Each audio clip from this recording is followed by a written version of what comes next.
E aí, Tatu querido, que bom que você está aqui.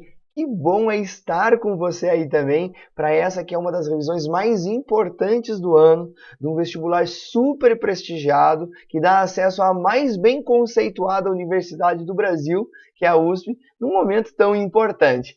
Eu espero que você curta essa revisão, mas antes disso, presta atenção. A gente vai dividir essa revisão em dois momentos. Nesse primeiro momento, a gente vai ter um bloco enorme revisional e na semana seguinte sai a segunda parte desta revisão. Então preste atenção, isso é um vídeo dividido em dois momentos. Momento 1 você assiste agora, na sequência, semana que vem, você tem o vídeo 2. Eu espero que você goste da revisão. Eu me chamo Guilherme, eu sou professor de Biologia e te convido. Vem comigo!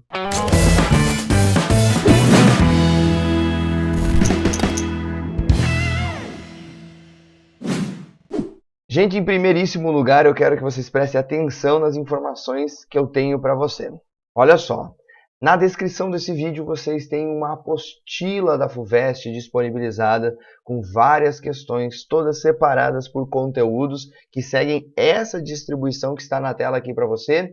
E fora isso, vocês têm um gabarito comentado dessas questões. Então baixe, por favor, essa apostila, distribua para os seus amigos, porque é importante a gente poder democratizar o acesso à universidade e principalmente democratizar o acesso à informação aqui através da internet. Faça isso. Você está ajudando a educação brasileira. E olha só, a gente tem aqui um gráfico bem importante a respeito de como a prova da FUVEST está estruturada. Vocês bem sabem, candidatos, que a gente tem uma primeira fase só com questões objetivas e depois nós temos uma segunda fase específica em que eu também estarei aqui presente para uma revisão com vocês. Agora, dentro da primeira fase, que é o momento que nos interessa por enquanto, o que aparece de biologia dentro da prova da FUVEST?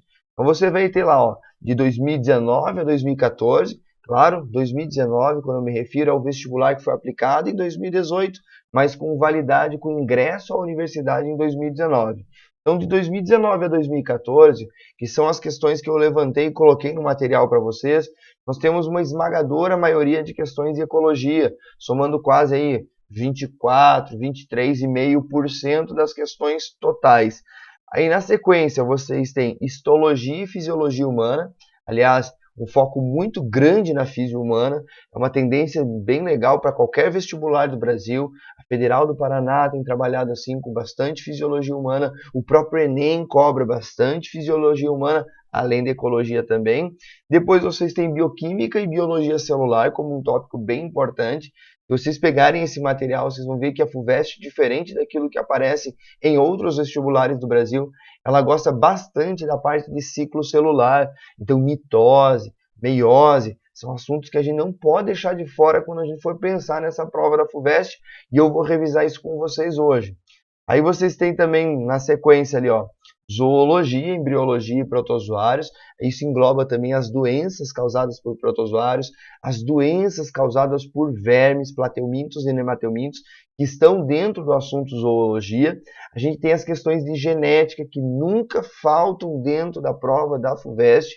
Então, a gente sempre tem questões de genética muito bem elaboradas, muito inteligentes, que às vezes trazem algumas novidades. Eu costumo dizer que a prova de genética da FUVEST é vanguardista para nós aqui no Brasil. Sempre que aparece alguma coisa interessante, aparece primeiro na FUVEST para aparecer nos outros vestibulares. Aí vocês têm botânica, e aí já aparece em menor quantidade outros assuntos. Vírus, procariontes e fungos, que é a nossa playlist de número 4 dentro do canal, já aparece bem pouquinho. E nesse tempo aqui que eu fiz, sabe, o levantamento das questões 2019 a 2014, a gente não teve nenhuma questão falando sobre evolução e classificação dos seres vivos. É importante, é um assunto meio deixado de lado, na minha opinião, de maneira injusta. Evolução é um assunto super relevante dentro da biologia, ele serve para explicar muita coisa, né? A verdade, a gente nem pode pensar em compreender a biologia senão pelos olhos da evolução. Então, talvez a FUVEST esteja dando uma mancadinha nesse aspecto. Talvez apareça nessa prova. Então, no levantamento que eu fiz não apareceu. Pode ser que dessa vez a gente tenha questões de evolução. Beleza, vamos começar a nossa revisão. Antes disso, não esqueça que eu estou presente também, muito ativo lá no Instagram. Vocês podem me procurar por lá, o @gogolart.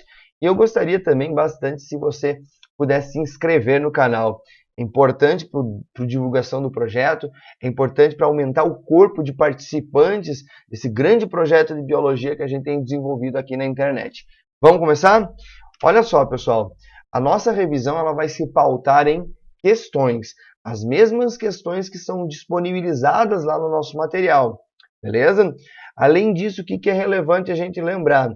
Eu não vou trabalhar só as questões, eu vou extrapolar um pouco esse assunto das questões, abrir informações complementares para que de fato a gente faça uma revisão. Se eu for fazer as questões, você consegue um gabarito aí na internet. Não é esse o nosso objetivo.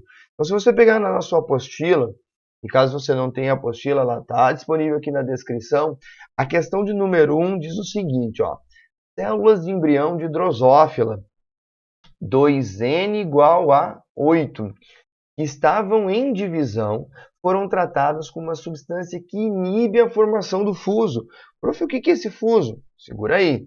Inibe a formação do fuso, impedindo que a divisão celular prossiga. Após esse tratamento, quantos cromossomos e quantas cromátides, respectivamente, cada célula terá? Então, esse assunto, pessoal, é relativo ao ciclo celular, falando de interfase e especificamente de mitose. Vamos dar uma revisada aí nesse assunto e aí a gente volta para as alternativas. O que você tem que lembrar de ciclo celular? Uma célula, basicamente, ou ela está em divisão ou ela não está em divisão. Quando ela não está em divisão, no momento que ela não está fazendo mitose nem meiose, a gente diz que ela está em interfase.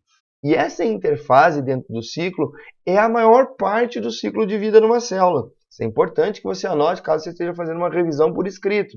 A interfase é o período mais extenso do ciclo de vida de uma célula. Nessa interfase, pessoal, a célula vai crescer. Aí chega um momento que ela cresce, ela começa a ficar instável metabolicamente. É muito óbvio. Uma célula pequena consegue transportar substâncias de maneira muito mais rápida, de maneira muito mais eficiente, consegue fazer trocas com o ambiente externo de maneira muito mais intensa. Agora, você pega uma célula que ficou muito grande, o metabolismo dela começa a ficar lento, o transporte de substâncias lá dentro dessa célula, ele começa a ficar dificultoso. Então, nesse momento que a célula cresceu muito, ela recebe um sinal químico para entrar em divisão. Só que antes dessa divisão, ela vai ter que duplicar o seu material genético. Você tem uma célula aqui, aí você vai ter que fazer 2 células a partir dessa. Antes que isso aconteça, você vai ter que duplicar todo o DNA dessa célula e jogar para um núcleo um DNA e para outro núcleo outros DNAs. Então a gente duplica primeiro o material genético para depois dividir a célula. Beleza? E aí no final dessa interfase a gente vai ter uma boa reserva de energia, uma preparação para esse momento mitótico. O que eu quero que você guarde? Olha o meu esqueminha aqui, ó. Eu tenho uma célula, ela tem um centrossomo com seus centríolos. Aí você tem uma membrana envolvendo o material genético. Essa membrana nuclear a gente chama de carioteca, beleza? A gente tem um nucleolo, que é o local de síntese dos ribossomos. E aí a gente tem, ó, 4 filamentinhos aqui de material genético. No caso das células do nosso exercício, a gente teria 8. E no meu desenho, que é um desenho que eu reaproveitei dos meus esquemas, dos meus mapas mentais, que estão disponíveis lá no Instagram, eu coloquei aqui, ó, 4 filamentos genéticos, tá? 4 moléculas de DNA, na forma de cromatina. Quando a gente duplica esse material genético, a gente continua com 4 cromossomos. São 4 moléculas de DNA. Só que agora, ao invés de estar no estado simples, elas ficam no estado duplicado. Então, a gente tem DNA em formato simples e DNA em formato duplicado. Belezinha. Então, você continua com os mesmos 4 cromossomos aqui que você está enxergando. O que eu acho importante vocês destacarem? No período G1 é que a gente vai ter aquele momento de crescimento da célula que eu comentei com vocês. Escreve aí também que nesse período G1 a gente tem uma síntese proteica muito intensa, uma síntese de RNA muito intensa também. Na fase S, esse S é de síntese de DNA, onde ocorre a duplicação do DNA. E também na fase S a gente tem a duplicação dos centríolos. Anota que é importante. Na fase G2 a gente vai ter um aumento do metabolismo da célula de novo, ela chega a crescer um pouquinho, ela sintetiza muita proteína também, bastante RNA, mas não tanto quanto na fase G1. ok? E nessa fase G2 a gente percebe nitidamente uma reserva de energia. Então moléculas começam a ser reservadas para o momento seguinte, que é o momento de divisão. Agora vamos lá. Prófase, a primeira fase do processo de mitose, que seria a primeira divisão celular. Depois a gente vai falar de meiose também. Na prófase, pessoal, primeira fase, a carioteca começa a se desfazer. Essa carioteca começa a se desorganizar. A gente vai ter um bombeamento muito intenso de água lá para dentro da carioteca. Ela começa a inchar até que o momento que ela rompe. Nesse sentido também, a gente vai ter perda do nucleolo. Então, carioteca e nucleolo, eles se desfazem.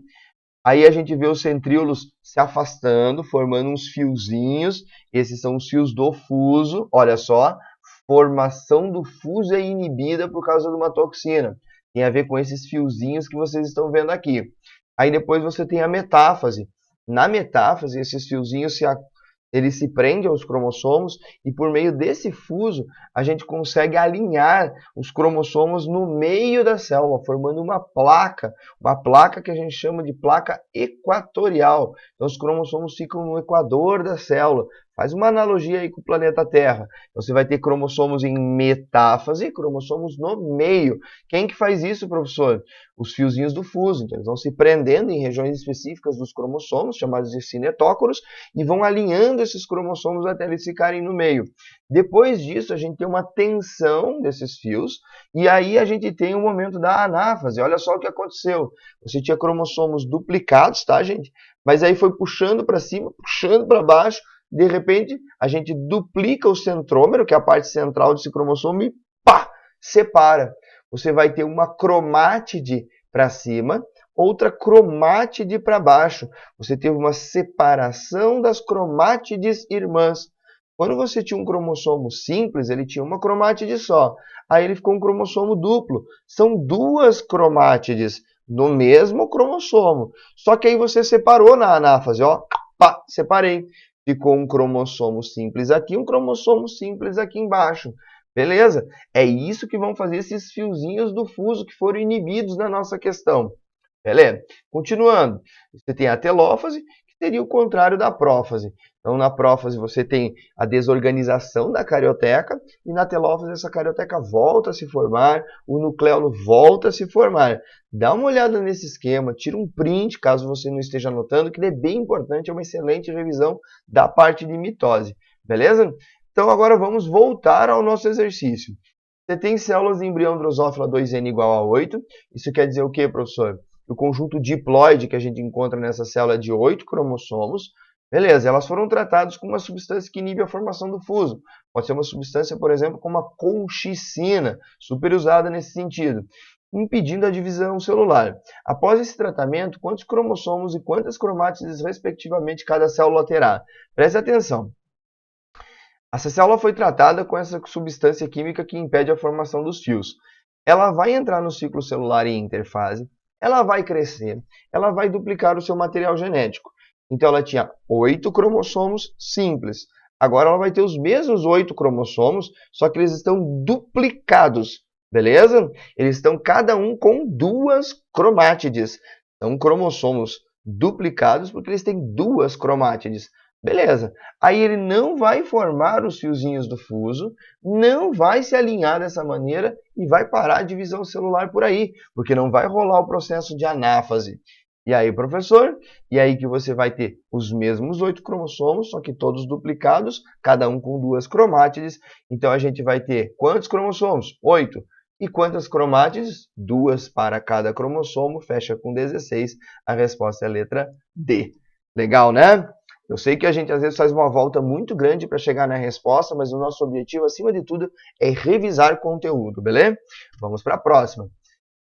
Questão número 4 do nosso material. Considere o processo de divisão meiótica, agora a gente está falando de meiose, em um homem heterozigótico quanto a uma característica de herança autossômica recessiva, Hzão Hzinho. Esse cara é Hzão Hzinho para uma determinada característica aí, autossômica e recessiva. O número de cópias do alelo Hzinho nas células que estão no início da interfase A, nas células que estão em metáfase 1B E naquelas que resultam da segunda divisão meiótica C, é. Então vamos lá, gente. Aqui vocês têm um esquema que inclusive está no gabarito comentado de vocês. Olha só, você tem um momento A, você tem um momento B, e aqui ficou cortado, mas você teria o último momento, que seria o momento C que ele está pedindo. Então, o momento A no início da interfase, aí você tem as células em metáfase B, né? Ó, metáfase 2. Deixa eu ver. É isso mesmo, tá? E aquelas que resultam da segunda divisão meiótica C. Beleza, gente, no início da interfase, não passou ainda pela fase S. Então, a gente ainda não teve a duplicação dos cromossomos. Olha só, o indivíduo é heterozigoto. Ele é Hzão, Hzinho. Então, ele vai ter uma cópia do Hzão num cromossomo, uma cópia do Hzinho em outro cromossomo. Então, a gente tem uma cópia, já podemos eliminar a D e a E. Ficamos só com A, B e C. Aí ele vai passar pela fase S, vai entrar em mitose e vai chegar no momento da metáfase. Os cromossomos estão alinhados no meio. Nesse meu esquema, eles não ficaram alinhados no meio, mas não precisa lembrar disso. O que eu quero que você entenda? Esse cromossomo que você está vendo aqui, ó, ele se duplicou. Ele continua sendo um cromossomo apenas, é assim que a gente fala na biologia, mas ele tem duas cromátides, aquilo que a gente estava vendo na questão anterior. Olha como esse assunto ele é recorrente. Então, aquele cromossomo que tinha um Hzão, agora ele tem dois Hzões, porque ele tem duas cromátides. Aquele cromossomo que se tinha lá com um Hzinho, agora ele tem dois Hzinhos, porque ele tem duas cromátides. Então, quantas cópias de Hzinho a gente vai encontrar no momento B? Duas cópias do Hzinho. Então, a gente já descarta a possibilidade de letra A. Aí vamos para o momento C. Olha o que rolou aqui, ó, primeira meiose. Vou destacar aqui, ó, meiose 1. Ela é reducional porque reduz o número de cromossomos. Você tinha uma célula com 2 cromossomos, é o que você está enxergando aqui, e agora cada célula filha vai ter apenas um cromossomo. Reduziu pela metade, é uma meiose, isso por causa da meiose 1. Aí depois, prof, a meiose 2, que é o que vai acontecer de maneira subsequente, ela é igual à mitose. Ela simplesmente vai separar cromátides irmãs. Então, você vai ter um cromossomo aqui, ó, embora ele esteja duplicado, nas células filhas continua tendo um cromossomo, agora da maneira simples, mas é um cromossomo para um cromossomo. Notem que antes a gente tinha 2 cromossomos e aqui ficaram um em cada célula. Então, a primeira divisão é reducional. As segundas divisões são equacionais, como a gente chama. Agora ele está perguntando, ó, quantas cópias do Hzinho a gente vai ter no momento C, que seria esse momento aqui? Depende. Depende do quê? Depende de qual célula que você está selecionando de maneira aleatória. Nessa célula que você está vendo aqui, não tem nenhum Hzinho, só tem Hzão. Nessa célula aqui também só tem Hzão. Agora, nas duas de baixo, a gente tem um Hzinho. Então, assim, ó, a nossa resposta vai ser 1, 2, e no final pode ser 1 ou 0, dependendo da célula filha que você escolher. Resposta letra B. Legal, né? Então, vamos dar uma revisada na parte de meiose, e porque esse assunto também é muito importante. Assim, ó, ainda a prova da FUVEST, ela não cobrou detalhadamente as etapas que a gente tem dentro da meiose 1. Eu acho que podem cobrar, então eu coloquei para vocês um esquema rapidinho aqui. Eu vou mencionar o que é mais importante, que eu acho que tem mais chance de aparecer, mas não negligenciem tudo que tem aqui nessa imagem. Então você tem a meiose 1, que é a primeira divisão meiótica. Lembra que na meiose uma célula vira duas, e depois essas duas se dividem de novo, formando 4 células. Então tem uma meiose e depois outra meiose, meiose 1 e meiose 2. Então, separei aqui para vocês. A gente tem a primeira etapa da meiose 1 e essa, com certeza, disparada, tem que ser a mais lembrada de todas, é a mais importante, é a mais demorada, a etapa mais longa de toda a meiose, que é a prófase 1. E essa prófase 1 é tão longa que ela é subdividida em 5 outras etapas. O famoso Lepsipa-Didi. Lepsipa-Didi, ou Led Zeppelin para o dia a dia. O que é isso, professor? As etapas são leptóteno, zigóteno, paquíteno, diplóteno e diacinese. O que é muito importante que você lembre? Que dentro dessa etapa denominada de paquíteno, a gente vai ter um evento fundamental ao aumento da variabilidade genética dos gametas. Lembra que meiose, gente, nos animais ela serve para formar gametas. Nas plantas ele forma esporos, mas nos animais a gente vai ter a meiose formando gametas. E esses gametas possuem alta variabilidade genética em função desse evento aqui, ó, chamado de crossing over. Cuidado que crossing over é um termo em inglês, então existe uma tendência, e a prova da FUVEST sempre segue as tendências mais atuais, existe uma tendência de a gente aportuguesar todos os termos da biologia. Então pode ser que não apareça o termo crossing over para você, pode ser que apareça o termo recombinação, pode ser que apareça o termo permuta, super importante. Então, ó, é nesse momento de prófase 1, especificamente dentro da etapa de paquíteno, que vai ocorrer um evento chamado de crossing over. Ô professor, mas o que é esse crossing over que eu não sei? Dá uma olhada aqui, ó. Você tem um cromossomo, deixa eu apagar, não precisa não. Ó, você tem um cromossomo que eu havia desenhado em azul aqui, e um outro cromossomo que eu tinha desenhado em vermelho. Esses cromossomos eles vão trocar pedacinhos. O cromossomo que é azul vai ficar com um pedacinho do vermelho e o cromossomo vermelho vai ficar com um pedacinho do azul. Essa troca de material genético é o que aumenta bastante a variabilidade genética dos seus gametas. Isso é o que faz, por exemplo, um homem produzir 300 milhões de espermatozoides e todos diferentes geneticamente entre si. Então, numa única ejaculação, sai 300 milhões de espermatozoides. E como que eles são diferentes entre si? Por causa do crossing over. Porque os cromossomos que você recebe do seu pai na hora da sua formação, os cromossomos que você recebeu da sua mãe na hora da formação, vão começar a se embaralhar, eles vão começar a trocar pedacinhos. Então, um cromossomo que você está mandando via espermatozoide, ele pode ter conjuntamente algumas características que você herdou do seu pai e conjuntamente algumas características que você herdou da sua mãe. Ocorre essa mistura por quê, professor? Por causa do crossing over, evento super importante. Então, beleza, vamos voltar aqui, ó. Você tem prófase 1, a carioteca começa a se desfazer, mas é lá que rola o crossing over. Aí você tem a metáfase 1. Notem uma diferença importante nessa metáfase. Na metáfase que a gente viu antes, os cromossomos estavam todos alinhados em uma placa equatorial. Agora ele está formando duas linhas. Olha só, ó. Uma linha, duas linhas. Uma questão antiga da FUVEST aberta mostrou imagens de 3 diferentes tipos de metáfase. A metáfase que a gente tem na mitose, a da meiose 1 e da meiose 2. E você teria que saber qual que era qual só olhando o esquema. Então você tem aqui, ó, 4 cromossomos formando duas linhas. Aqui faltou os fiozinhos do fuso, vocês me desculpem, tinha que sair os fiozinhos daqui, ó. Infelizmente, não sei o que aconteceu, faltou no nosso desenho. É uma placa equatorial dupla. E aí vem uma grande diferença da anáfase.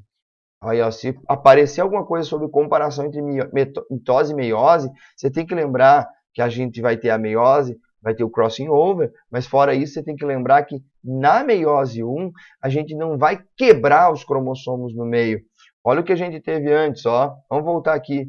Você tinha os cromossomos todos alinhados aqui no meio da placa equatorial. E aí, de repente, pessoal, eles foram separados.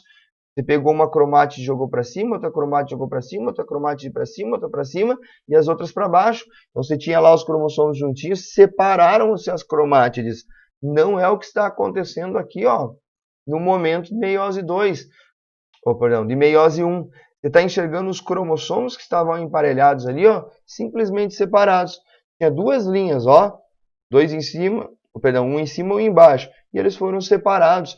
Essa separação que não lascou o cromossomo no meio, a gente não chama de separação de cromátides, a gente chama de separação de homólogos. Eu quero que você printe isso aqui ou que você anote aí no seu caderno para você olhar depois. Isso é um assunto bem importante, bem pertinente para a prova. Beleza, aí vai vir a telófase 1, não muda nada com relação àquilo que a gente já viu na mitose, você vai formar duas células. A meiose 2, gente, presta atenção. A meiose 2 ela ocorre depois da divisão reducional. Então você tinha 4 cromossomos aqui, ó, 4. Cada célula filha, depois da telófase 1, ela vai ficar com 2 cromossomos, então. Então você tinha 4, ó, agora cada célula vai ficar com 2. Beleza. Ela vai ficar com 2 aqui, né? Massa. Meiose 2. E a meiose 2, eu quero que você anote, ela é igual à mitose. Então você não precisa estudar profundamente a meiose 2. Porque ela é exatamente igual a uma mitose. Aliás, alguns autores nem chamam mais de meiose 2, eles chamam de mitose da meiose. Beleza? Então você vai ter uma placa equatorial simples, ó, uma linha só. Você vai ter separação das cromátides. Olha o que você está enxergando aqui, ó, está separando as cromátides. Elas estavam juntinhas. Separamos. E aí você vai ter a telófase 2 formando no final 4 células. Belezinha? Então a gente revisou mitose, revisou meiose, já foi bastante coisa na nossa revisão. Muito bem. Aí, meus queridos, você tem a questão de número 11, que já vai para um novo tópico. A gente vai falar de genética, uma questão muito bem elaborada, muito inteligente, mas de uma execução fácil. É uma coisa bem característica da FUVEST. Ela cobra coisas que têm uma resolução relativamente simples em genética, mas que tem uma abordagem diferente, faz o cara ter que pensar de uma maneira diferente. Então, vamos lá para a questão de número 11, ela diz o seguinte, ó. Uma alteração genética é determinada por um gene com herança autossômica recessiva. O heredograma mostra famílias em que essa condição está presente. Então, olha só, ele está falando que a herança é autossômica recessiva, mas ele não precisava informar isso para a gente. Por que não, professor? Sempre que você vê um heredograma no seu vestibular, você procure, por favor, ó, pais iguais, como o 3 e o 4, ó, são pais de característica igual, que tem pelo menos um filho diferente deles. Então, ó, pais iguais, com pelo menos um filho que seja diferente. Você encontrou isso, você vai seguir a seguinte regra. Você vai botar azão azinho para os pais que são iguais. No caso, esse 3 e esse 4 são iguais, você vai botar azão azinho para eles. Por quê, professor? Coloca, tá? E você vai botar azinho para esse filho que é diferente. No momento que você fez isso, ó, os pais são iguais e o filho é diferente, também funciona se for o contrário, se for os dois pais pintadinhos e o filho não pintado.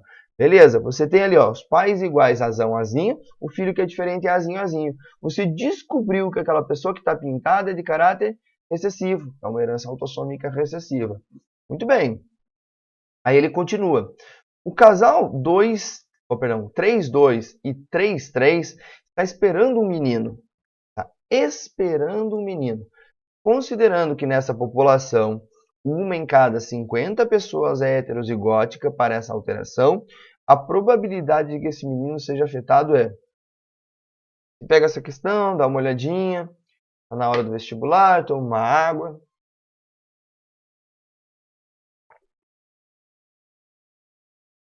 Nesse momento que eu tomo água, você pode dando um like no vídeo, ajudando aí o projeto do Prof. Guilherme. E aí a gente pensa um pouco. Ele está dizendo aqui, ó, esse casal espera por um menino, e ele quer saber a probabilidade de que esse menino seja afetado. Olha que interessante.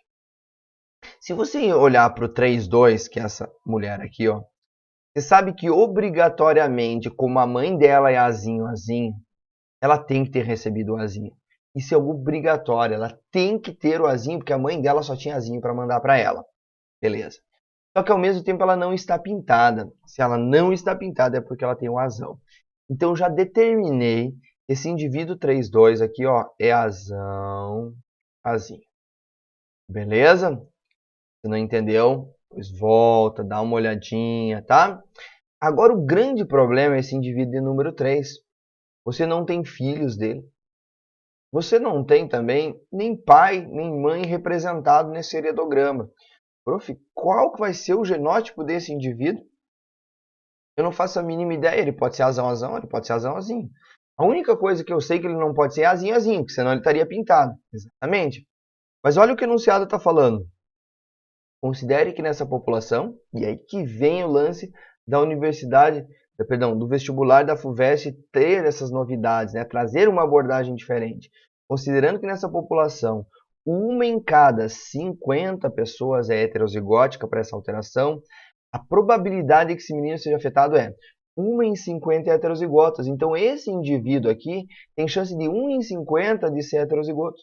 Então, coloquei aqui, ó, heterozigoto, que é o 3-3, 1 em 50 é essa chance. Beleza. O que você vai ter que jogar? Vai ter que fazer o cruzamento. E aí, fazendo esse cruzamento, você vai encontrar 1/4, ó, tá aqui 1/4, de chance dessa criança ser afetada por essa doença. Então, o que você vai fazer? Você vai pegar esse 1/4 e vai multiplicar pelo outro evento. Porque para dar esse 1/4, necessariamente ele tem que ser heterozigoto. E a chance dele ser heterozigoto é 1 em 50. Vai jogar essas duas possibilidades, você vai multiplicar, você quer que ele seja heterozigoto e que nasça uma criança com a característica. Quando você tem esse E na probabilidade, você vai multiplicar, vai ter 1 sobre 200. Detalhe bem importante. A maior parte dos alunos empaca bastante nessa questão, eu já resolvi ela várias vezes, inclusive em sala de aula para os alunos. Eles têm dificuldade, eles falam, professor, só que ele está falando a probabilidade de ser um menino. A gente teria que multiplicar por meio, que é a probabilidade de nascer um menino. E se a gente multiplica por meio, daria 1 sobre 400 e não tem a resposta aqui. Ainda bem que não tem. Senão, no vestibular, muita gente ia errar. Você olhar assim, achei 1 sobre 400. Não tem a resposta. Aí você começa a pensar e vai procurando. Por que não dá 1 sobre 400? E a resposta está o seguinte. A gente já sabe que essa mulher está esperando um menino. Ela está gestando um menino. Então já é um menino. Você não tem que jogar a probabilidade de ser um menino, porque é 100% de chance de ser um menino. Já sabe que é, inclusive já tem um quadradinho aqui ao redor. Então você não vai jogar com essa possibilidade, vai ser 1 sobre 50 vezes 1 sobre 4, 1 sobre 200, resposta letra B. Legal, né? Questão de genética bem elaborada, característica da FUVEST. Vamos para a próxima. Olha só, questão de número 16. Pega lá no seu material. No esquema abaixo está representado uma via metabólica, o produto de cada reação química catalisada por uma enzima específica ao substrato para a reação seguinte. Eu já fiz essa questão várias vezes. Todo ano, quando eu vou fazer alguma coisa especial para a FUVEST, alguém vai me perguntar sobre essa questão. Os meus alunos do Paraná, que são poucos que vão fazer o vestibular da FUVEST, sempre vêm com a apostilinha, professor, me explica melhor essa questão. Então vamos lá. Você tem um substrato, pode ser uma substância química qualquer, pode ser um aminoácido, por exemplo, tá? Pode ser um aminoácido. Aí, sobre esse aminoácido, a gente vai ter a ação da enzima A. Essa enzima A ela é codificada a partir do gene A. Você tem uma informação genética que permite a formação de uma enzima, e essa enzima vai agir sobre um substrato, transformando-o no substrato 2. Aí um gene B codifica uma outra enzima B, que também age sobre esse substrato 2, convertendo-o em substrato 3. Aí vem o gene C, que fabrica a enzima C, pega o substrato 3 e transforma ele num produto final. Beleza, então a gente produziu alguma coisa aí no final do processo. É assim que funcionam os processos de epistasia dentro da genética. Por que uma pessoa precisa ser considerada albina?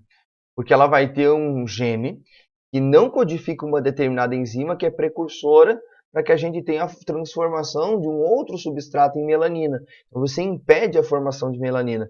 Embora ele produza, ele tenha a característica para produzir muita melanina, ele vai ter uma enzima lá que não está funcionando legal. Aí ele não consegue converter um substrato X lá em melanina. Isso é um caso de epistasia. Bem interessante. No indivíduo que possui alelos mutantes que levem à perda de função do gene, então, a gente está falando assim, ó, tem alelos mutantes e vai perder a função de um desses genes aqui. Do gene A, do gene B, do gene C, não sei. Vamos ver as alternativas. Perda a função do gene A. Ocorre falta do substrato 1 e acúmulo do substrato 2. Gente, se você perdeu a função do gene A, você não produz a enzima A.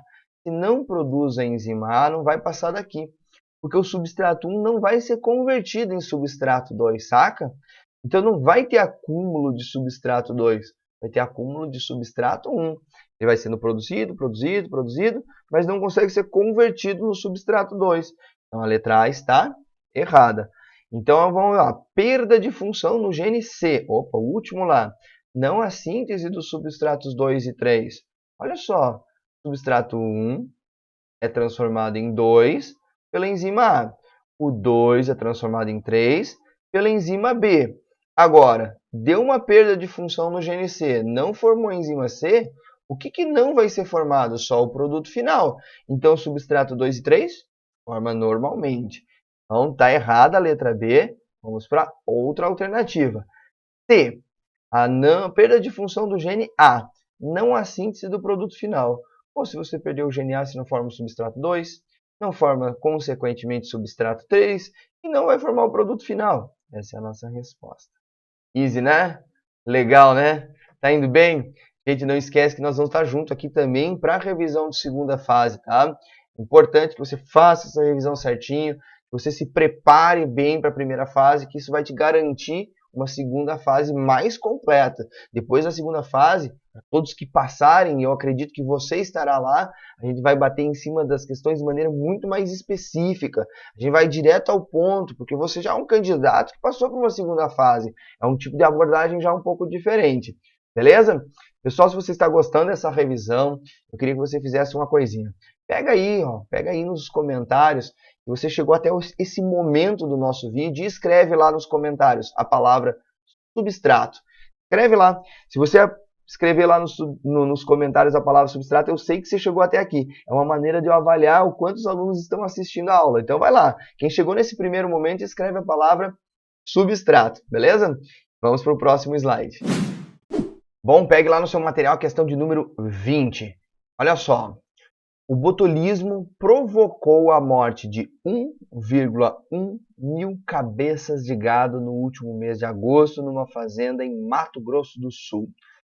A suspeita clínica inicial foi confirmada pelo exame das amostras de grãos úmidos de milho fornecida aos animais, demonstrando a presença da toxina botulínica, que é produzida pela bactéria Clostridium botulinum, parente da Clostridium tetani, que causa o tétano. Gente, só para vocês terem uma ideia do quanto essa toxina é tensa. Um único grama dessa toxina, se pulverizada, pode matar até 1 milhão de pessoas. 1 grama da toxina botulínica, negócio extremamente tenso, considerando que a toxina botulínica bloqueia a transmissão neuromuscular. A morte dos animais deve ter sido decorrente de... Então, gente, ele está falando para nós o que essa toxina faz. Olha que ajuda legal. Olha que interessante. Ele não está exigindo que você decore o efeito de todas as toxinas, de todas as bactérias do mundo. Ele está te dizendo, essa toxina, ela bloqueia a transmissão neuromuscular. Só para quem não lembra, para estimular um músculo a entrar em contração, o neurônio ele vai passar neurotransmissores chamados de acetilcolinas.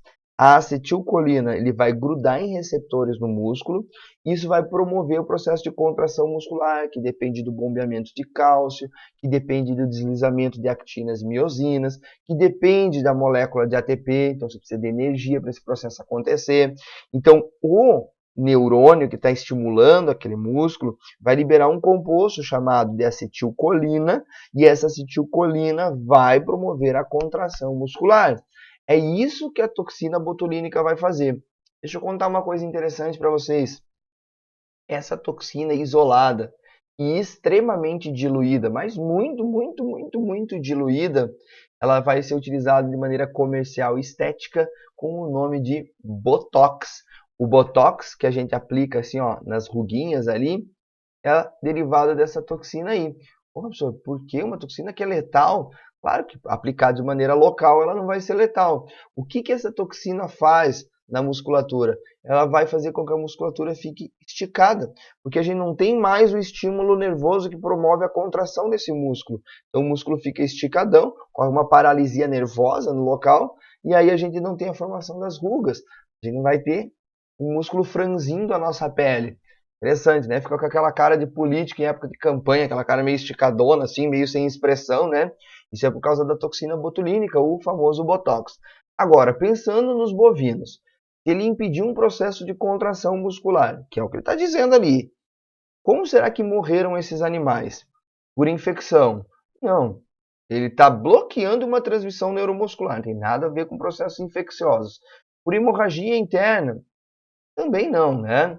Desidratação? Também não. Acidente vascular cerebral? O acidente vascular cerebral é quando você tem um entupimento de um capilar lá dentro do cérebro, ou você tem um rompimento desse capilar que fica extravasando sangue. É o popular derrame. Ele pode ser entupimento, um acidente vascular cerebral isquêmico, ou ele pode ser por hemorrágico, né? Vai romper um capilar e fica vazando sangue, não oxigena uma região cerebral. Isso é bem grave, mas não é isso que acontece. O que acontece é uma parada respiratória. Professor, por quê? Que a musculatura respiratória não vai mexer, o diafragma do bicho vai paralisar. Essa toxina às vezes é inalada junto com algum tipo de sementes, vai cair direto no pulmão, já cai na corrente sanguínea e imediatamente vai afetar a musculatura peitoral do bicho. Ele não consegue contrair os músculos intercostais, que são aqueles que a gente tem entre as costelas, e não consegue contrair o diafragma, responsável pelo processo de ventilação pulmonar. Então eu coloquei para vocês aqui uma revisãozinha da parte de ventilação pulmonar, que é uma coisa que é fácil da gente confundir. Você tem nessa ventilação, ó, dois aspectos, a inspiração e a expiração. Inspiração é quando o ar entra, expiração é quando o ar sai. Isso é fácil, né? Agora, vamos imaginar o seguinte, quando que o ar entra? Olha aqui para o músculo do diafragma. O diafragma está puxando para baixo. Então, ele está assim, ó. De repente, faz assim, ó. Beleza? Quando você tem o diafragma puxando para baixo, a pressão interna do seu tórax diminui e o ar entra. Como assim, professor? Imagine, por exemplo, uma seringa, que infelizmente eu não tenho uma seringa. Faz de conta que isso aqui é uma seringa, tá? Aí eu tenho lá a borrachinha da seringa lá dentro, né? O pêmbolo. E aí eu tampei essa seringa na ponta. Aí eu puxei essa borrachinha, ó. Puxei a borrachinha, puxei o êmbolo. Beleza, o que vai criar lá dentro? Um vácuo, não é verdade? Eu estou puxando aquela borrachinha como se fosse o diafragma. A tendência é do ar entrar. Eu estou trancando lá, não está entrando. Está criando um vácuo, está diminuindo a pressão lá dentro. Quando eu solto, aquela pressão interna faz com que o ar entre. É a mesma coisa que acontece dentro do nosso corpo. Baixou o diafragma, o ar vai entrar. Agora, empurrou o diafragma, a pressão interna vai aumentar. Como assim, professor? Imagina que eu tranquei aqui de novo, tem ar aqui dentro e eu empurrei, estou comprimindo o ar lá dentro, estou aumentando a pressão dentro do tórax. Se eu soltar, o ar sai. Beleza, esse é o momento da expiração. Agora, isso não é confuso, de fato. É fácil de você lembrar. O que normalmente confunde? Quando o seu diafragma desce, ele está em contração. Então, o diafragma contrai na inspiração. Mas eu pensava que quando ele subia que ele contraía. É quando ele desce. Quando ele desce que ele está empurrando o teu intestino para baixo. Pensa na tua inspiração forçada. Está fazendo força, está fazendo o teu diafragma se contrair. Agora para soltar o ar, você só relaxa. Então no momento que você relaxou o seu diafragma, o ar vai embora, tá? Beleza? Então não confunda. Quando o diafragma relaxa, ele vai subir. E aí você tem o momento da expiração. Beleza? Outra coisa interessante que eu separei aqui para vocês. A gente pode ter aí uma questão, já que essa questão é do ano passado, tá? Ela trata de uma temática atual. A gente pode ter uma questão atual também sobre uma doença atual. E assim, nesse aspecto eu acho que pode cair alguma coisa sobre sarampo. Aí depois você vem aqui comentar e diz, ó, professor, estou te devendo aí uma água com gás, tá? Sarampo, pode ser que apareça. O que você tem que saber a respeito de sarampo? Primeiro que ela é causada por um vírus, tá?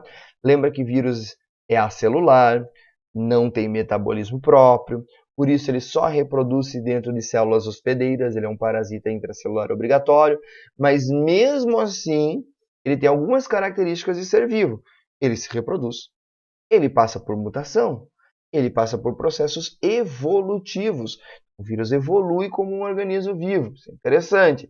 Agora, o vírus do sarampo, anota aí que não está no nosso slide, o vírus do sarampo é um vírus de RNA negativo. Ele é um vírus que tem um material genético na forma de RNA, e esse RNA tem que ser convertido numa outra molécula de RNA para depois fabricar as proteínas virais. Então anota, por favor, o vírus do sarampo é um vírus de RNA, não é de DNA, é um RNA negativo que tem que ser convertido num outro tipo de RNA chamado de positivo para depois fabricar as proteínas virais dentro das células hospedeiras. Então ele pode cobrar a respeito de sintomas. Olha, muito difícil mesmo. Cuidado só para não achar que sarampo é a mesma coisa que catapora. Não é. Sarampo é uma doença grave, pode causar sequelas irreversíveis dentro do sistema nervoso. Não é uma coisa tão simples como acontece, por exemplo, com a catapora. Beleza? Outra coisa importante, existe uma vacina contra o sarampo. Isso eu acho que eles podem cobrar, com certeza. É o momento de a gente falar muito sobre vacina. Existe uma vacina contra o sarampo. Em geral, as pessoas eram vacinadas, só que ultimamente as pessoas estão deixando de se vacinar e a gente teve epidemias de sarampo. Provavelmente um pouco de sarampo entrou pela Venezuela, começou a passar por vários locais do Brasil, mas o boom do sarampo foi realmente no estado de São Paulo. Então, na cidade de São Paulo, onde a gente tem a maior concentração urbana do Brasil, uma das maiores do mundo, é muito fácil a gente ter disseminação de uma doença se as pessoas não estão vacinadas. Então, tá aí uma coisa que a USP pode colocar, a FUVEST pode colocar lá no vestibular. Agora vamos lá, se a gente tiver algo sobre vacina, vamos fazer a diferenciação entre uma imunização passiva e uma imunização ativa. O que é uma imunização passiva, prof? É aquela em que você recebe os anticorpos de maneira pronta. Então você está lá precisando de algum tipo de tratamento, é um método terapêutico, você recebe os anticorpos prontinhos, prontos para você combater aquele invasor. Você não é estimulado a produzir os seus anticorpos, você recebe eles prontos. Por exemplo, quando você tem naturalmente a amamentação, quando naturalmente você está se nutrindo lá dentro da barriga da sua mãe por meio da placenta. Então, a nutrição placentária, a amamentação são métodos naturais de você realizar a imunização passiva em alguém. Agora, de maneira artificial, prof. De maneira artificial, a gente usa um soro. O que é o soro? É uma bomba de anticorpos no seu organismo. Imagine, por exemplo, que você foi picado por uma serpente. A serpente tem uma toxina que é muito agressiva, você não pode esperar o teu organismo, uma hora ele vai produzir anticorpos, uma hora ele vai atacar esse veneno. Não, você tem que atacar ele de maneira imediata. Uma serpente, por exemplo, como uma serpente coral, ela necessita de um tratamento em no máximo 3 horas, senão a pessoa morre. Precisa demorar 3 horas e 50 minutos, 3 horas e 5 minutos. Cara, nem procure mais atendimento, você vai morrer, já não tem mais o que fazer, tá? Então a gente tem que entrar com soro muito rapidamente, em grandes quantidades de anticorpos no indivíduo. Então a gente vai aplicar esses anticorpos prontos. Ele é um método terapêutico. Ele tem caráter temporário, tá? Temporário por quê? Se você for picado por uma serpente depois de 1 ano, 2, 3 anos, vai ter que tomar o soro de novo. Ele não tem uma eficiência a longo prazo. Isso é uma imunização passiva. A gente também tem soro antitetânico, antibotulínico para atacar esse tipo de toxina. Existe o soro antirrábico contra o vírus da raiva. Então tudo isso é soro. Agora, a imunização ativa tem a ver com a vacina. Quando que ativamente a gente é imunizado? Quando o seu organismo recebe antígenos. Ele não está recebendo anticorpo, ele está recebendo as partículas estranhas. E em cima dessas partículas estranhas você vai produzir os seus próprios anticorpos. Isso é um processo um pouco mais lento de imunização, mas isso fica na memória imunitária. E uma vez que isso está na memória imunitária, você consegue rapidamente entrar nesse sistema de imunização e você consegue expulsar ou agredir aquele organismo invasor antes dele causar qualquer tipo de sintoma no seu organismo. Então você pega, por exemplo, catapora uma vez. Depois que você pegou uma vez, você já tem anticorpos produzidos, isso já está dentro da sua memória imunitária, e a próxima vez que a catapora vier ao seu corpo, você ataca ela tão rapidamente que não aparece sintoma algum. Então isso é uma imunização ativa. O organismo está recebendo os antígenos. Os antígenos são os agentes estranhos, e não os anticorpos. Você está estimulando o corpo a produzir anticorpos. Como que a gente faz isso de maneira natural? Ficando doente. Vai ficando doente, você vai pegando e produzindo anticorpos. Cai a bolacha no chão, a criança come. Ai, meu Deus, vai comer coisa do chão. Está criando anticorpos. Beleza? E a imunização artificial, professor? Aí seria vacina. Tá? Aí sim. Lembre-se que numa vacina que você toma, você vai ter um agente causador da sua doença. Ou morto, ou atenuado. O que seria atenuado? Ele não consegue se reproduzir rapidamente, porque está ambientado numa outra temperatura, ou um outro pH, ou enfim, qualquer outra coisa. Ele está atenuado dentro do seu corpo, ou ele está fragmentado. Então, você pode pegar partes do vírus, partes da bactéria e injetar na pessoa, e isso estimula a imunidade dela. Ele vai produzir anticorpos. Quando a bactéria vem de verdade, quando o vírus vem de verdade, aí você consegue produzir rapidamente anticorpos novamente e atacar antes que tenha qualquer tipo de sintoma. Então isso é uma vacina. Lembra que vacina tem caráter preventivo e não terapêutico, não remediativo. E ela tem caráter duradouro também. Mas a vacina contra a gripe só dura 1 ano. Porque todo ano aparece uma gripe diferente. Quando você toma uma vacina para gripe, assim, 1 ano, 2, 3, 4, 5, você está tomando várias vacinas diferentes, cada uma com uma gripe diferente. Você está imunizado para aquele tipo de gripe forever. Só que no ano seguinte vai aparecer um outro tipo. Ela tem uma alta capacidade mutagênica, né, esse vírus. Então por isso que a gente tem que se vacinar com mais frequência. Diferente de um vírus de poliomielite, por exemplo, que é super estável. Você vai tomar uma vacina agora, você nunca mais vai precisar. Esse vírus não vai mudar ao longo dos anos. Beleza? Então vamos para a nossa próxima questão. Essa questão eu não trouxe nenhum esquema, a gente vai discutir mais em cima dela, tá? Questão de número 23, a gente já está entrando na parte de botânica. Olha só que legal.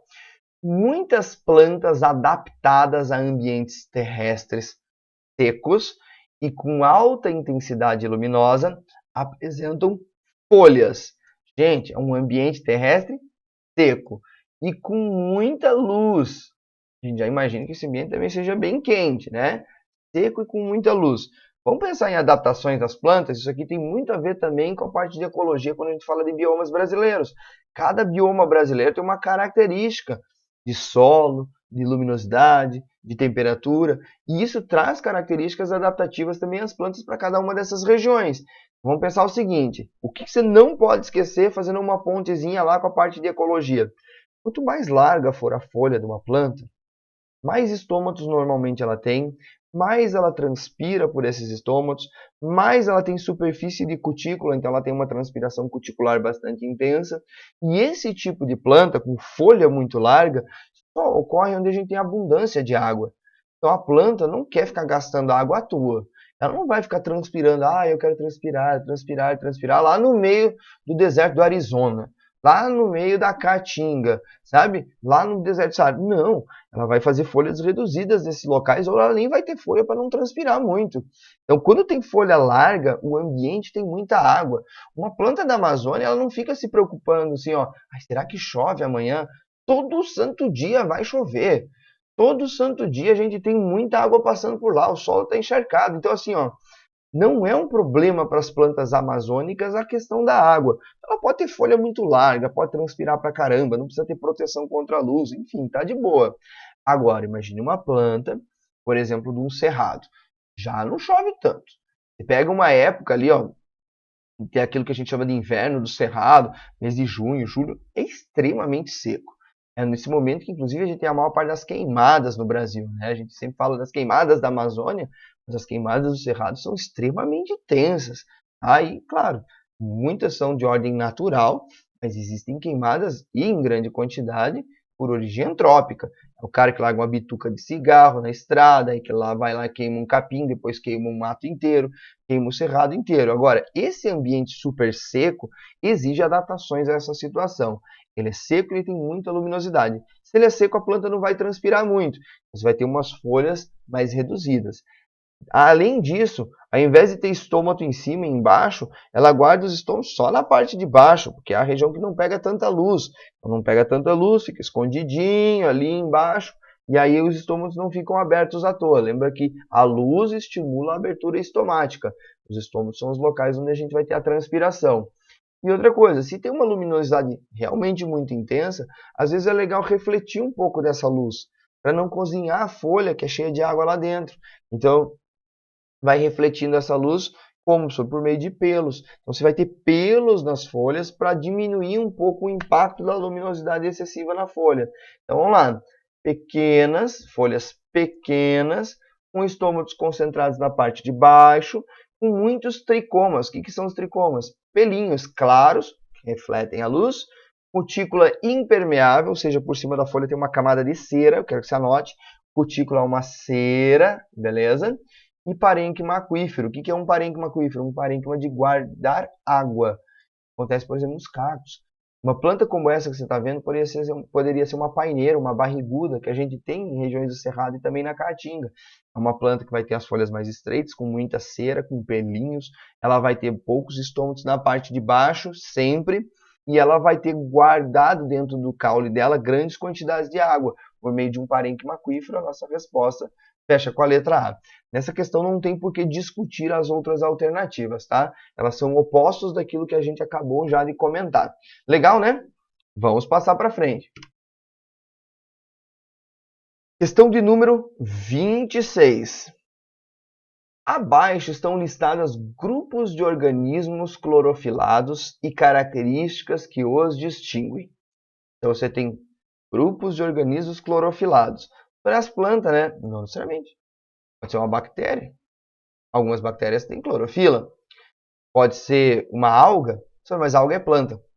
Alga não é planta, cuidado, tá? Alga não é considerada planta, porque para ser planta, a gente precisa de um embrião protegido. Olha o que eu marquei aqui para vocês, embrião protegido é a característica que permite a formação do grupo dos vegetais verdadeiros. As algas estão para trás disso. Elas têm clorofila, elas ainda não vão ter tecidos, mas elas também não têm um embrião protegido. Ocorre uma fecundação na água e esse embrião fica largadão na água. Aqui ele fica dentro de uma estrutura chamada de arquegônio, tá? Protegidinho. Dentro do embriófitos, pseudófitos, gimnospermas e angiospermas. Então, vamos lá, continua. Traqueófitas tem vaso condutor de seiva. Antófitas são aquelas que têm flor. Espermatófitas são aquelas que têm semente. Embriófitas, aquelas que têm embrião protegido. Talófitas, corpo organizado em talo. Opa. Ele está dando informações. Só qual dessas que é correta? Todas estão corretas. Não é isso que ele está querendo dizer. Está tudo correto. E ele vai perguntar uma coisa em cima disso. Só quero que você preste atenção sobre esse termo aqui, ó, talófita. O que é um corpo organizado em talo? Quando não forma tecido. Você forma um talo, você olha para uma alga lá, tipo um alface do mar, a uva lactuca. Você olha para ela, ela não tem folha, ela não tem raiz, ela não tem um caule, ela não tem nem tecidos. Você analisa aquela estrutura dela, que a gente chama de talo, as células são todas iguais. Então não existe uma diferenciação celular nítida. Isso é um talo. Isso é característico das algas. Todas as plantas estão excluídas desse grupo 5. Nenhuma, briófita, pteridófita, gimnosperma ou angiosperma, seria classificada como talófita. Beleza? Então, essa a gente já tira fora. Considere que cada grupo corresponde a um conjunto e que a interseção entre eles representa o compartilhamento de característica. Sendo P um pinheiro do Paraná ou pinheiro brasileiro ou araucária, indique a alternativa em que P está posicionado corretamente, quantas características que ele possui. Ele está perguntando uma coisa de teoria de conjuntos, professor? Não, tá? Não se preocupe. Tá? Não é tão na matemática que ele está entrando, não. Mas ele está falando de pinheiro do Paraná, que é a araucária. A araucária é uma gimnosperma, gente. É isso que você tem que saber. Essa é a informação importante. E baseado nisso, a gente vai usar esse cladograma para achar a resposta. Então, olha só. Surgiu o embrião protegido. E, ó, embriófitas são aquelas que têm o embrião. Massa. Todas as plantas têm embrião protegido. A araucária é uma planta, portanto, a araucária também tem. Aí você tem, ó, vasos condutores de seiva. Opa, vasos condutores de seiva só não tem na briófita. Olha o meu esquema aqui, ó. Mas tem na gimnosperma, tem na angiosperma, tem na pteridófita. Essa característica traqueófita, que é a característica número 1, também está presente na nossa querida araucária. Vou fazer uma marcação aqui. Aí você tem sementes. Opa, sementes são as espermatófitas. Está aqui, ó. Esperma do grego quer dizer semente. A gimnosperma surge depois das sementes, nesse meu esquema. E aí, claro, gimnospermas e angiospermas vão ser espermatófitas. Aí, a gente já descobriu quais são as 3 características da araucária. Tá? O que a araucária não vai ter? Não vai ter uma flor verdadeira, embora ela tenha uma estrutura produtora de pólen. Os vestibulares, alguns já cobraram isso como sendo uma flor, cuidado, tá? Então a gente tem que abrir sempre o olho para essa informação. A pinha que a gente tem lá numa araucária, que a gente tem num pinheiro, você deve ter visto aquela pinhazinha lá do pinheiro, né, daquele pinus. Muito bem, aquela pinha ou é uma estrutura de receber pólen, que é aquilo que a gente está vendo, ou de produzir pólen. Então, gente, se recebe pólen, se produz pólen, alguns autores vão considerar isso como sendo uma flor. Para a biologia de ensino médio, a gente diz que é um estróbilo, não é uma flor de verdade, não tem as estruturas florais que a gente vai encontrar na angiosperma. Então, a gente vai considerar, para caso de FUVEST, que flor de verdade só surge lá nas angiospermas, e fruto também. A gente vai ter o grão de pólen surgindo na gimnosperma junto com as sementes. Então, qual que é a resposta que vai fechar? A gente vai ter nessa planta o 1, o 3 e o 4. Só não vai ter o 2 e o 5. 1, 3 e 4, resposta letra B. Beleza? Massa, né? Estão gostando, gente? Espero que sim. Deixa o seu like aí, inscreva-se no canal. Caso ainda você não seja inscrito, claro, só se você se sentir à vontade para isso. Beleza? Vamos para a próxima. Pessoal, então agora entramos na parte de zoologia, um assunto também bem explorado dentro da prova da FUVEST. A questão de número 30 do seu material diz o seguinte: o esquema representa de maneira bastante simplificada uma das possíveis hipóteses de relação de parentesco entre grupos animais, assinalados pelo nome comum de alguns dos seus representantes. Ele colocou um cladograma de novo, olha que assunto importante, né? Essa parte de cladogramas. Embora a gente não tenha questão de evolução, de classificação só sobre isso, a gente tem questões, então, aquela interdisciplinaridade dentro da biologia. É uma questão de botânica, falando de classificação, uma questão de zoologia, falando de classificação. Bem legal. Então, você tem aqui, ó, o surgimento da deuterostomia, esse quadrado preto. O seu quadrado representa um homem, né? E esse está pintadinho, Esquece isso, tem nada a ver com genética, tá? Então você tem a deuterostomia aqui, ó, deuterostomia. Lembra que a deuterostomia é quando os organismos que têm tubo digestivo completo, que têm boca e ânus, eles formam primeiro o ânus e depois a boca. Isso é um organismo deuterostômio. Nós somos deuterostômios, a gente forma primeiro o ânus e depois a boca. Os nemateumintos, os anelídeos, os artrópodes, os moluscos são todos animais protostômios. Eles formam primeiro a boca, proto é primeiro, stomo é boca, primeiro a boca e depois vai formar o ânus. Então você tem aqui ó, o surgimento do grupo da estrela do mar, que é os equinodermos. Aí você tem característica 1, vem para a tainha, que é um peixe. Aí vem a característica número 2, um sapo, que é um anfíbio. Aí você tem característica 3. Aí vem para cá o tamanduá, mamífero. Aí você tem o 5, o tico-tico e os crocodilos, tá? Seriam os répteis e as aves. Embora réptil e ave estejam dentro do mesmo grupo, né? Hoje a gente sabe que as aves são parte do grupo dos dinossauros, né? Então, são sauropsídeos, né? São dinossauros. Beleza. Identifique quais seriam as características 1, 2, 3, 4 e 5 que justificariam os respectivos grupos. Então essa questão, assim, ó, e ela tem uma probabilidade bem grande de aparecer de novo numa outra abordagem, pode ser falando de planta, pode falar de animais invertebrados, pode ser de qualquer coisa. Ela é uma questão que a gente tem que fazer por tentativa e erro. Então você vai olhando, prestando atenção em cada característica, vendo se fecha, e aí vai marcando. Ó, deuterostomia está fechado, tá? Aí vem a primeira característica aqui, ó, que é aquilo que difere todo mundo que está aqui dentro da estrela do mar. O que esses caras que estão aqui dentro são de diferentes da estrela do mar? Eles são animais cordados. Então você tem a característica número 1 aqui, provavelmente como sendo a notocorda. Você não pode ser escamas? Não, sapo não tem escama, tamanduá não tem escama, crocodilo tem escama, tico-tico não tem escama. Então aqui, ó, seria uma característica que tem que ser compartilhada por todo mundo. Escama não pode ser, então a gente vai riscar a possibilidade da letra B. Mandíbula. Opa, professor, tainha tem mandíbula, sapo tem mandíbula, tamanduá tem mandíbula, crocodilo tem mandíbula, tico-tico tem mandíbula. Vamos deixar a mandíbula, embora eu acho que não seja essa a nossa resposta. Aí vamos para a letra D. Notocorda, pode ser. Âmnio. Opa, âmnio, gente. Nós vamos revisar na imagem seguinte, tá? Âmnio é uma bolsa que vai proteger o embrião durante seu desenvolvimento.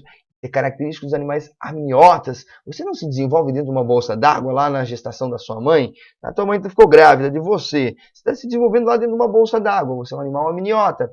Vamos pensar assim, ó, uma tainha. Ela tem uma bolsa d'água para formar os seus filhotinhos. O filhote é largado na água. Um sapo também tem fecundação dentro da água. Então a gente já vai riscar a letra E. Beleza? Tiramos duas aqui. Ficamos com a A, com a C e com a D. Beleza, vamos para o segundo aspecto. 2. O que tem no sapo, no tamanduá, no crocodilo, no tico-tico e que não tem na tainha? Vamos lá. Pulmão. Pulmão, senhor? Sapo tem pulmão, mas sapo respira pela pele. Sapo respira principalmente pela pele. Cerca de 70% da troca gasosa de um anfíbio é pela pele. Mas ele tem um pulmão. Eu quero que você anote aí, ó. Sapo tem pulmão sacular. Como assim, professor? Ele é um saco, ele não tem alvéolos. Ele não vai ter um pulmão eficiente como o nosso ainda.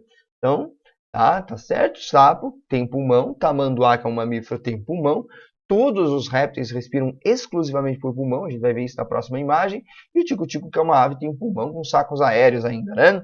Então pode ser a letra A ainda. Vamos ver a letra C. 4 membros locomotores. Sapo tem 4 membros locomotores. Tamanduá também, crocodilo tem, tico-tico também. Embora a gente tenha alguns representantes aqui no meio que tenham perdido, os ancestrais deles tinham. Então, por enquanto, estaria certo. Letra D, 4 membros locomotores, a gente ainda fica entre A, C e D. Aí vamos para número 3. Ó. Número 3 é uma característica que vai ser compartilhada entre todos os mamíferos, répteis e as aves. Vamos para 3, então. Ó. O âmnio, a bolsa d'água. O âmnio é uma característica, pessoal, que a gente encontra nos mamíferos, nos crocodilos e nos tico-ticos. Crocodilo é réptil, tico-tico é ave. Mas crocodilo se desenvolve dentro de uma bolsa d'água? Uhum. Isso é uma característica fundamental, a gente vai ver já na próxima imagem, que permitiu aos répteis a conquista plena do ambiente terrestre. Porque agora eles não precisam mais reproduzir dentro da água. Eles trouxeram a água para dentro do ovo. Então aquele ovo com casca, ele vai ter uma bolsa de nutrientes, ele vai ter uma bolsa discretas e vai ter uma bolsa protetiva, uma bolsa de água, uma bolsa amniótica. É uma característica compartilhada entre os amniotas, répteis, aves e mamíferos. Então a 3 está fechando ainda para a letra A. Letra C, pulmão. Não, pulmão já foi. Letra D, pulmão. Já fechou. Então vamos ficar com a letra A. Só terminando aqui, ó. 4 é o pelo. Tá? Manduás são mamíferos. Tem o corpo com pelos, né? Ovo com casca seria o 5. Característica dos répteis e das aves. Fechamos então com a resposta letra A. Legal, né? Sempre que aparecer esse tipo de questão, vai fazendo por tentativa e erro. E às vezes faz de trás para frente também, sabe? Surgiu uma dúvida, parei aqui e empaquei. Vai lá no último item e faz ele de trás para frente para ver se fecha. E aí você vai achar uma resposta fácil. Não é uma questão difícil, tá bom? Vamos para a próxima. Olha só, ainda sobre a questão número 30, eu acho que cabe aqui a gente fazer uma revisão sobre répteis. Gente, esses aqui são os mapas mentais mais atuais que eu fiz, tá? Agora eu estou fazendo eles dentro desse padrão. Se vocês quiserem pegar esse e outros mapas mentais, tem tudo lá no meu Instagram. Procurem por lá. Tem de réptil, tem de anfíbio, tem de ave, tem de mamífero, tem de toda a zoologia. Poríferos, quinidários, plateumintos, nemateumintos, anelídeos, artrópodes, moluscos, tem tudo lá. Procure lá, por favor, que eu acho que você vai gostar desse material que eu tenho produzido. Então, olha só. O que você tem que lembrar a respeito dos répteis? Eles são os caras que conquistaram o ambiente terrestre. Eu coloquei como uma característica mais importante dentro do grupo. Sempre que a prova de vestibular cobrar sobre répteis, ele vai querer saber sobre aspectos adaptativos. E aí a gente tem que saber o que esse bicho tem que permitiu a ele estar no ambiente terrestre. Lembra que o réptil surge, né, depois do anfíbio. É bem assim, né? A evolução não é uma linha. Mas vamos pensar dessa forma. Tem o anfíbio, depois vem o réptil. O que o réptil tem que conseguiu conquistar bem o ambiente terrestre que o anfíbio não tem? É isso que você tem que imaginar. Então vamos lá. O que os répteis têm de características importantes?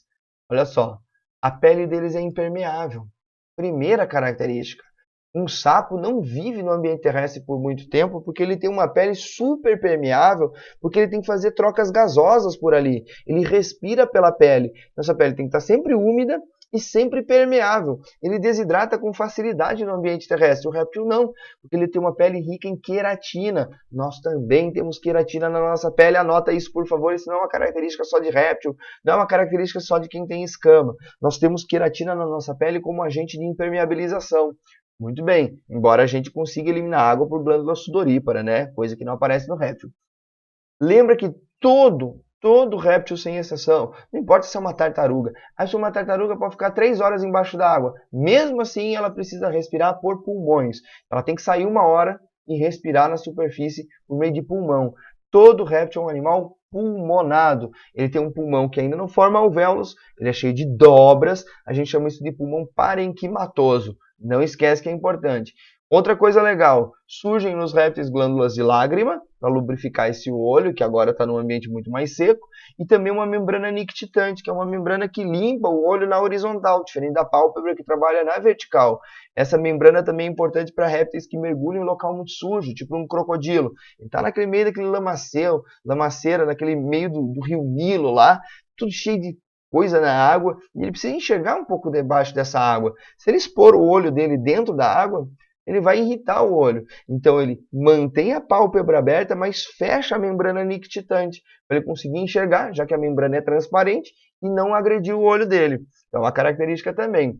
E a gente tem em serpentes também um olfato diferenciado, feito por um negócio chamado de órgão de Jacobson. Sabe a serpente que ela bota a linguinha para fora assim, ó, captura substâncias químicas no ar e esfrega no céu da boca? Aquilo lá que ela está esfregando é o órgão de Jacobson. Agora, apareceu o réptil. Você tem que lembrar disso aqui. Essa é a parte mais importante, tá? O ovo amniótico. O que é esse ovo? Ele é um ovo que tem casca, que permite uma troca gasosa com o ambiente externo. Não esquece que o embrião que está lá se desenvolvendo, ele precisa respirar, tá, gente? Beleza? Tem uma casca porosa.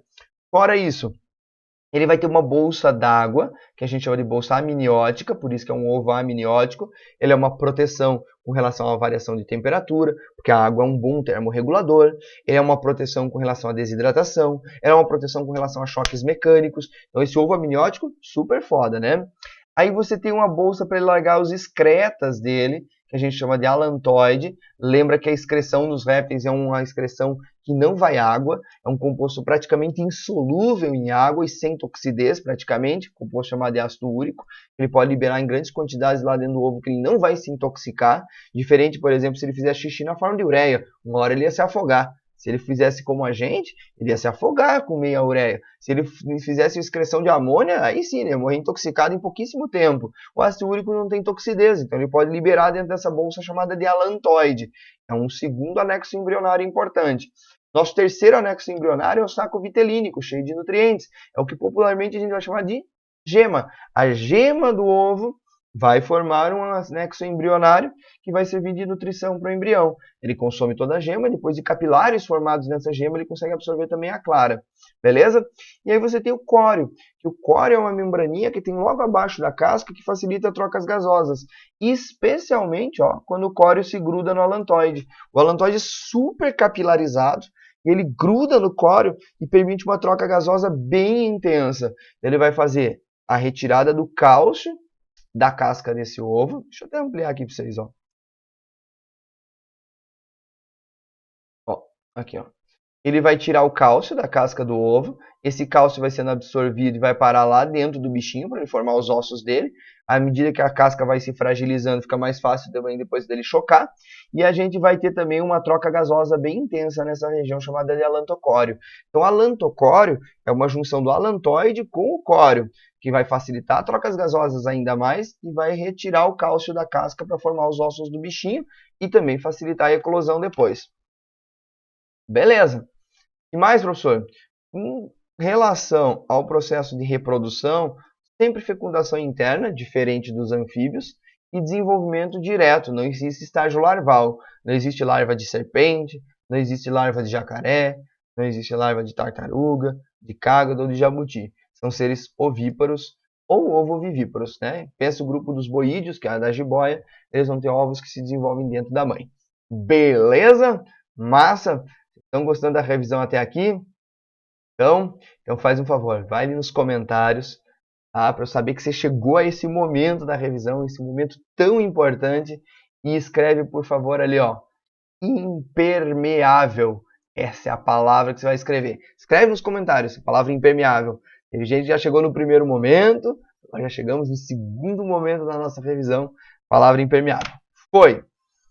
Essa questão, pessoal, também vou fazer uma revisão depois da parte de insetos, fala sobre tatuzinhos de jardins, escorpiões, ciris, centopeias e borboletas, que são todos animais artrópodes.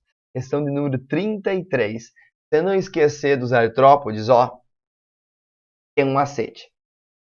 KI de 4. Vou repetir, KCAI de 4. Crustáceos, aracnídeos, insetos, diplópodos e quilópodos. Massa? Lembrou? KI de 4? Anotou, por favor? Anote, você está fazendo uma revisão, você tem que anotar as coisas. Beleza, fora isso. Macete, 5, 4, 3, 2, 1. O que quer dizer isso, professor? Crustáceos, nosso primeiro grupo, geralmente tem 5 pares de patas, 5 pares de pernas, beleza? Aí vem os aracnídeos, 4. Tem 4 pares de pernas. Todas as aranhas, escorpiões, os ácaros, 4 pares de perninhas. Aí vem os insetos, aqueles que estão na imagem que vocês estão enxergando aqui, Tem perninha aqui, tem perninha aqui, tem perninha aqui, são 3 pares de pernas. Aí depois vem os diplópodos. Quem que é diplópodo, professor? O piolho de cobra. Piolho de cobra, também chamado em São Paulo de emboá. Gente, eles têm 2 pares de pernas? Não, eles são centopeias, eles têm milhares, ou milhares não, né? Centenas de perninhas. Só que são 2 pares por segmento. 2 pares para cada segmento corporal. E o grupo do quilópodo, que é a lacraia, tem 1 par só por segmento. Eu vou repetir para vocês, KI de 4. Crustáceo, aracnídeo, inseto, diplópodo e quilópodo. Aí, 5, 4, 3, 2, 1. 5 pares de pernas, em geral. 4 pares, 3 pares, 2 pares por segmento e 1 par só por segmento lá nas lacraias. Legal, né? Então, vamos lá. que esses seres, que eu chamo de artrópodes, que eu listei para vocês aí por meio desse esqueminha, o que eles compartilham? Todos eles têm simetria bilateral. Sim, simetria radial só no porífero, no equidodermo e no quinidário. Só no porífero, que às vezes pode até ser assimétrico, nas estrelas do mar e nas águas vivas. Então, eles não são isso, né? Eles têm simetria bilateral. Respiração traqueal. Todos esses seres, ó, tatuzinho de jardim, escorpião, siri... Não, peraí. Respiração traqueal é uma característica dos insetos, tá, gente? E também de diplópodos e quilópodos. Então, tchau. B. Simetria bilateral, esqueleto corporal externo e apêndices articulados. Um esqueleto corporal externo, um exoesqueleto feito de quitina, anota, tá? Essa é a nossa resposta. Todos os artrópodes têm um exoesqueleto, ele é formado de quitina. E claro, olha esse nome, artrópode. Eles têm pernas articuladas, apêndices articulados, tá? Apêndice quer dizer o quê? Pode ser a antena, pode ser a mandíbula deles e as perninhas também, claro. Então vamos lá. Vamos dar uma olhada no grupo dos insetos, que eu acho que tem mais chance de aparecer numa prova de vocês. Então, insetos aí, o que você não pode esquecer? Primeiro, o corpo dele é dividido em 3 regiões, 3 tagmas. Ó, cabeça, tórax e abdômen. São 3 regiões corporais, beleza? Segundo, esses caras têm um parzinho só de antenas. Serão 2 antenas. Diferente dos aracnídeos, que nem têm antenas. Diferente dos crustáceos, que têm 4 antenas. São 2 pares de antenas lá nos crustáceos. Eles têm uma boca bem especializada. Aqui eu coloquei algumas especializações das bocas de insetos. Pode ser de mastigação, de cortar, de sugar, de lamber, de picar. Tudo característica de boca bem complexa que a gente vai encontrar no grupo. Os olhos são compostos. E a gente tem uma característica bem importante do ponto de vista evolutivo, que são as asas. As asas permitem ao inseto uma fuga maior dos seus predadores, uma procura melhor por alimentos e uma maior facilidade de encontrar parceiros na hora de reprodução. Imagine que por meio de apêndices aqui, que são coisas simples de serem formadas, relativamente simples, esse bicho reproduz melhor, ele foge do seu predador melhor e ele encontra alimento melhor. Isso é uma característica muito importante para o processo de dissipação dos insetos no mundo inteiro. Por que a gente tem tanta diversidade em insetos? Um dos motivos é a presença de asas. Vou tomar uma aguinha aqui. Agora vamos para as características fisiológicas mais cobradas dentro do grupo. Primeiro, se você pegar por dentro desse gafanhoto ou qualquer outro inseto, pode ser uma libélula, pode ser um louva-a-Deus, pode ser um besouro, pode ser um mosquito, você vai ver o intestino dele, e preso a esse intestino tem um monte de tubinhos, assim, ó, tá vendo esses tubinhos? Como se fosse um monte de filamentinhos grudados no intestino, a gente chama esse negócio de túbulos de Malpighi. Esse é o local por onde a gente tem a excreção do bichinho. Túbulos de Malpighi coletam excretas no corpo do animal, dentro do celoma, jogam no intestino, e as excretas vão sendo liberadas no intestino junto com as fezes. O composto que ele vai excretar é ácido úrico também, assim como a gente viu lá nos répteis. Beleza. Outra característica bem importante, esse animalzinho tem um sistema respiratório traqueal. Olha os furinhos que eu coloquei aqui ó, na lateral aqui, ó, da barriga do nosso inseto. Ele tem todo o abdômen, isso também tem no tórax. Eu não desenhei, mas tem no tórax também, tá? Então essas perfurações a gente chama de espiráculos. Isso não é a parte mais importante. Para dentro de cada buraquinho eu tenho um sistema traqueal. E o que é interessante a respeito desse sistema traqueal?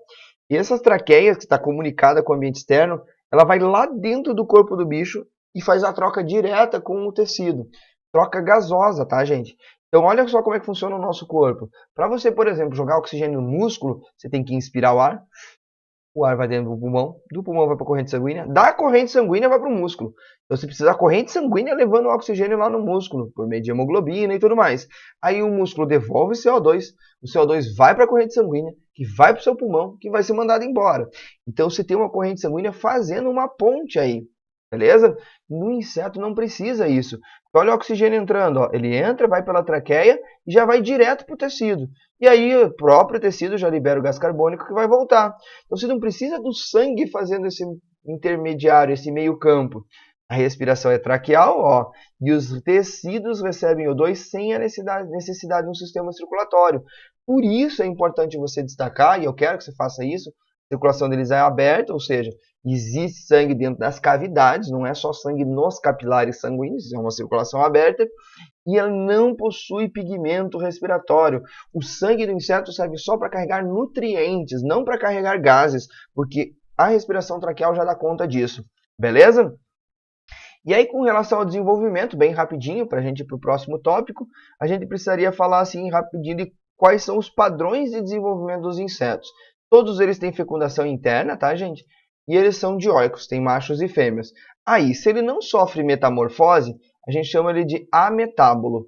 Ele vai não sofrer. A é uma negação, metábolo é relativo à metamorfose. Sem metamorfose, ele nasce de um jeito e ele termina a vida daquele jeito, só que maior. O juvenil é igual ao adulto, ele vai se desenvolvendo, não tem estágio larval.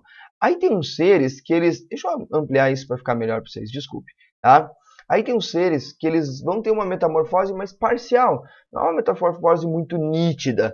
Então a gente chama eles de M. M no grego é a mesma coisa que semi no latim. Então semi-metamorfose ou metamorfose incompleta. A gente tem isso no gafanhoto, barata, na libélula. A gente vai ter isso também no louva-a-Deus. Super importante. A gente vai ter nesses indivíduos uma ninfa, não é uma larva. A partir do ovo isso é uma ninfa. Essa ninfa é muito parecida com o adulto.